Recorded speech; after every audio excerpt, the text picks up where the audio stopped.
All right, today we are diving into something really special. It's a fascinating fictional manuscript called The Last Thing, and it's imagined as a lost work by the legendary writer Clarice Lispector.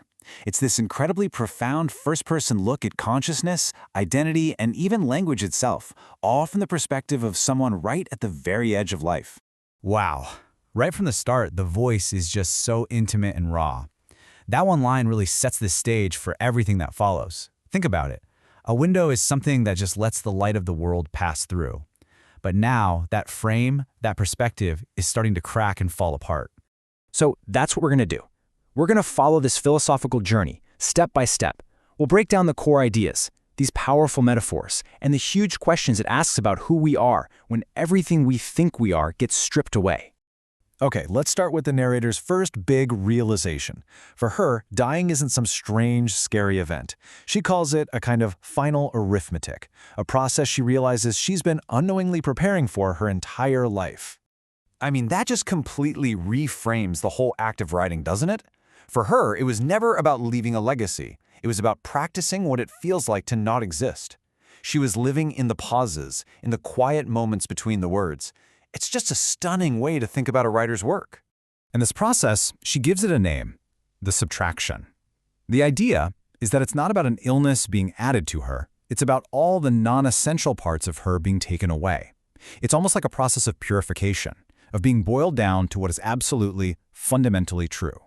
And it happens in these clear steps. First, the body takes her energy, then her hunger. Okay, that kind of makes sense, right? But it's this third step where things get really profound. It takes away her fear. The very fear of the void she'd spent her life writing against, it just dissolves, revealing something else entirely. So this naturally leads to the next big theme, the deconstruction of the self. I mean, if dying is a subtraction, then what exactly is this I that's being subtracted from? And the manuscript offers this incredible metaphor. Our identity is just a costume. It's a temporary role we play. An outfit we put on and wear so convincingly that we completely forget we're even wearing it. But for the narrator, right now, that fabric is starting to wear thin. Now, it's really crucial to get this. The costume isn't just your job or the clothes you wear. It's the whole shebang.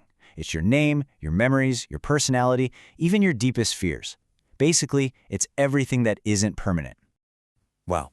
And if there's a costume, there has to be a wearer, right? This is the huge mystery at the heart of this whole thing. And the wearer isn't some true self hiding underneath. It's something more fundamental. It's just the awareness itself, the presence that was there long before the costume of a person was ever put on. This leads us to a classic philosophical puzzle. If the ultimate truth is beyond identity, beyond personality, how can you possibly use language, the main tool of the self, to describe it? Her solution is just beautiful. She realized she wasn't using words to fill the silence, but to frame it. Her writing was a way of pointing, of saying, hey, look over here. Pay attention to this emptiness. It's not a void. It's the source of everything.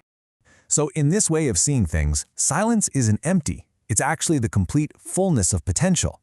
You could almost think of it as the source code of reality, before it gets compiled into all the things and words that we know. And that right there is the core issue with language, isn't it? It can only ever be a pointer, a reference. It's always one step removed from reality itself. It's like the old saying, we point at the moon, and then we all get into a big argument about the finger. Okay, so we've subtracted the self, and we've questioned language. So what's the ultimate reality that the narrator discovers? This is where her journey really culminates. This might be the most direct, most powerful statement in the whole manuscript. And notice the emphasis. It's not a simile. She's not saying she's like a wave. She's saying, I am a wave. It's a declaration of identity. Her individual self isn't just similar to a wave. It is a temporary form that the great big sea of existence takes. This table really helps us see that core distinction. On one side, you have what the wave believes. I'm separate. I have my own shape, my own name. But on the other side, you have the reality. I'm only water. My form is temporary, and my substance just continues on when I go back to the source. And this forces us to ask our central question.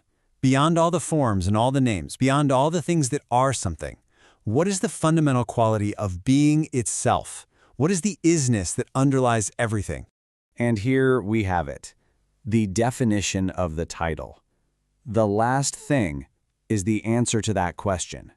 It's the ground of being, it's the sea, it's the fundamental reality that's still there when the wave of the self dissolves. It's the one constant presence that was always there, underneath it all. So in this final section, the manuscript really looks at what all of this means for our ideas about legacy, about love, and about the very nature of what an ending even is. Her idea of immortality is so subtle and just beautiful. It's not about big monuments or being remembered in history books. It's about becoming an echo, a subtle vibration that continues on in the lives of the people we loved. We just become a part of the background noise of being, shaping the world in these quiet, unseen ways. This is such a powerful insight.